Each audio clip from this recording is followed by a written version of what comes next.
Bismillahirrahmanirrahim. Assalamualaikum warahmatullahi wabarakatuh. Excellencies, fellow participants at the Shangri-La Dialogue 2024, ladies and gentlemen, distinguished participants, good friends, it is indeed a great honor for me to stand for the third consecutive time in the Shangri-La Dialogue here in Singapore. We gather here as leaders, as policymakers in the defense, security, and political field to engage in meaningful discussions which are crucial for enhancing peace and stability in our connected world. Sometimes we feel reluctant to attend these occasions because there is a danger that we do not communicate honestly and do not interact faithfully. We state our positions and we do not want to listen to opinions of others. However, today we are in a particularly sensitive moment in history. We are witnessing an increase in geopolitical tensions and continuous challenges of multilateralism due to the gravity and intensity of open conflict, blatant violations of international law, and the continued widening trust deficits between states. Distinguished participants, friends, now there is a lot of talk about the rule of law, rules-based order, etc., etc. But the geopolitical tension, the conflicts, the incidents that are happening as we sit here gives rise to disillusionment amongst many countries, especially the global south. Indonesia is of the opinion that in this world of ours that's getting smaller and smaller, collaboration, cooperation, compromise, respect for the national interests, the core concerns of others are very important in pursuing peace, security, stability, and prosperity. We are convinced that only dialogue and cooperation can be the effective tools for achieving these goals in our planet, which in reality has become smaller and smaller. Collaboration is the only way to achieve prosperity and harmony. Indonesia is firmly committed to deepening inclusive dialogue, concrete collaboration, as well as upholding international laws, especially respect for the national sovereignty of all states and the territorial integrity as enshrined in the United Nations Charter. Excellencies, the persistent conflicts around the world, most notably in Ukraine and Palestine, highlight the imperative for our continuous commitment to diplomatic dialogue and underscore the importance of international solidarity in our search for peaceful solutions. It is evident that without sustained and genuine global cooperation, achieving lasting peace in these regions will continue to be a formidable challenge. I wish to address the recent tragic events in Rafah, in Gaza, which have resulted in numerous innocent casualties, including children, women, unarmed civilians. These heartbreaking incidents compel us to urgently call for comprehensive investigation into this humanitarian disaster. Understanding the full extent of this tragedy is crucial to preventing such incidents from happening again. We are very aware that the Palestine problem is a long and historical problem.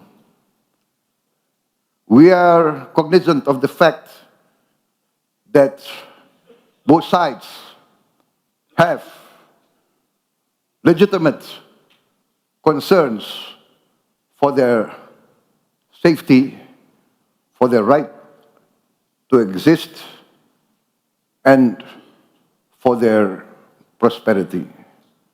We are also cognizant of the fact that the resolution of this crisis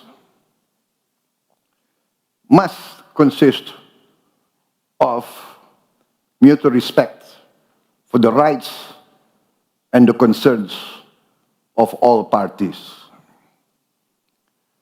There cannot be a single narrative that is legitimate,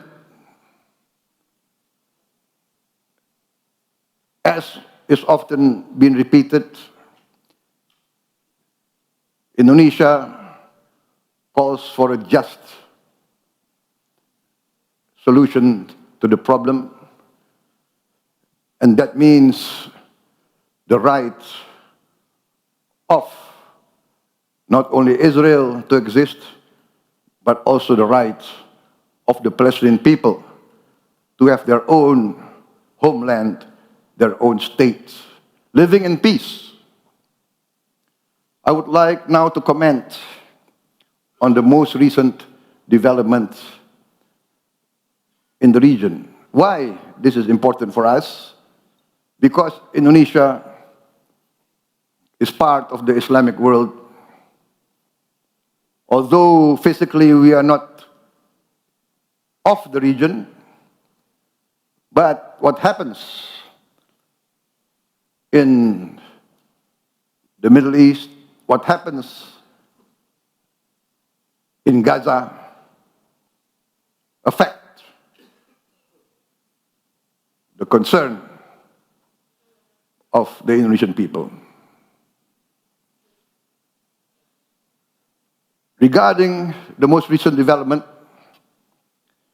that we have just noted, that we have just heard,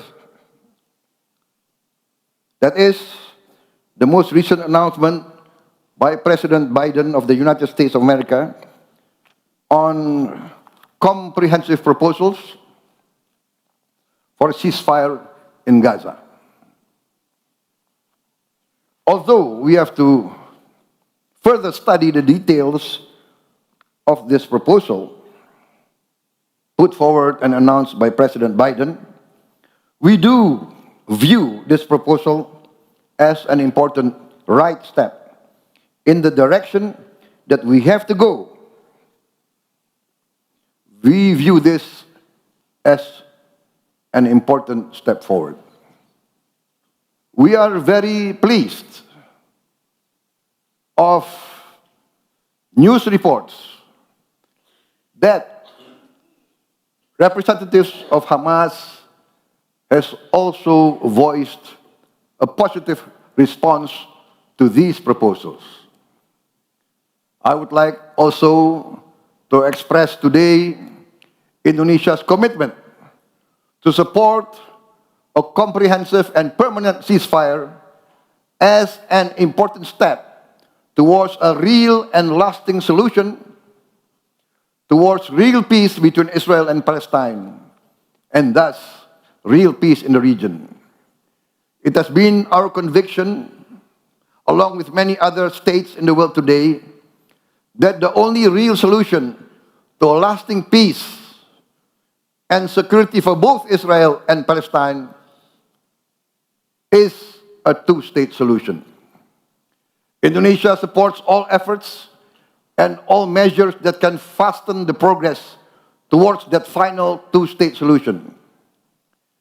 In the meantime, we are prepared to do whatever we can to provide humanitarian assistance, as well as, when needed and when requested by the United Nations, we are prepared to contribute significant peacekeeping forces to maintain and monitor this prospective ceasefire, as well as providing protection and security to all parties and to all sides.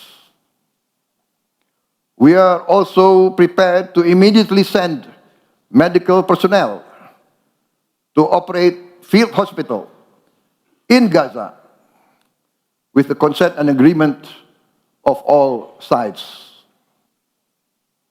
We are in discussions with our partners to expedite the deployment of this medical personnel. Indonesia also is very willing to evacuate and treat wounded Palestinian civilians and those needing hospital care in Indonesian hospitals.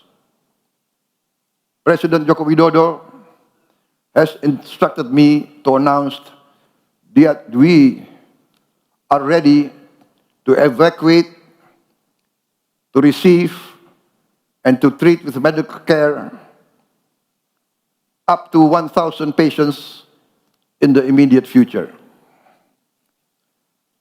This positive move towards a comprehensive peace, towards a permanent ceasefire, in the active and effective pursuit of a lasting solution to the Palestinian problem, must be supported by the whole international community. Let us work together towards that goal. In the interest of all sides, we must do our best to achieve a real and lasting solution. 1 year ago, in the last Shangri-La Dialogue that I attended, I also proposed an immediate ceasefire, a cessation of hostilities in place in the Ukrainian situation. Since that time, many thousands more lives have been lost on both sides, including many, many innocent civilians. After 1 year, I'm still convinced that my proposal remains logical, relevant, and necessary. Necessary as an intermediate solution to this difficult, dangerous, one might even say potentially disastrous situation in the Ukraine. Yes, Indonesia is far from the region, but we view with deep sadness the humanitarian suffering, the geopolitical and economic ramifications that has impacted the whole world, and yes, has impacted our own region. And of course, let us, as citizens of this world, citizens of this smaller planet, never lose sight of the dangers of escalation, the dangers of miscalculation, the danger of not understanding your adversary, of underestimating his legitimate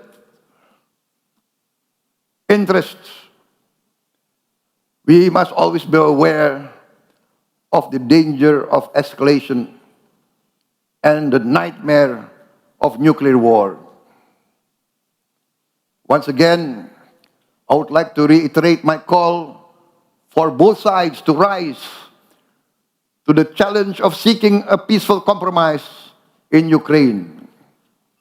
For the sake of the people of Ukraine, the people of Russia, the people of Europe, and the people of the whole world. I'm convinced that real leaders will always opt for the best solution to protect their peoples. Ladies and gentlemen, in regard to our own region, the Indo-Pacific, especially Southeast Asia, we will always work towards collaboration, compromise, and cooperation. We call for restraint, patience, and caution to prevail amongst all the stakeholders in our region. Once again, we call upon the leaders of the great Chinese civilization, as well as the leaders of the United States and its Western allies, representing also the great Western civilization, to rise to the great responsibilities in their leadership role as global powers. We, the nations of this world, depend and rely and demand the wisdom, the statesmanship, and the benevolence of the great powers. We are convinced that the leaders of the great powers can coexist with each other, can cooperate, can collaborate in the pursuit of the common good of humanity. Great power, with great power comes great responsibilities. Our world has become smaller. Science and technology has given us the opportunity to better the livelihood of our peoples. But also, without wisdom, without benevolence, without goodwill, science and technology can also quickly bring disaster and catastrophe to our world. Nationalism must be balanced by humanity. Patriotism must be tempered by wisdom and respect for all fellow citizens of the world. Let us work towards that common good. Thank you very much.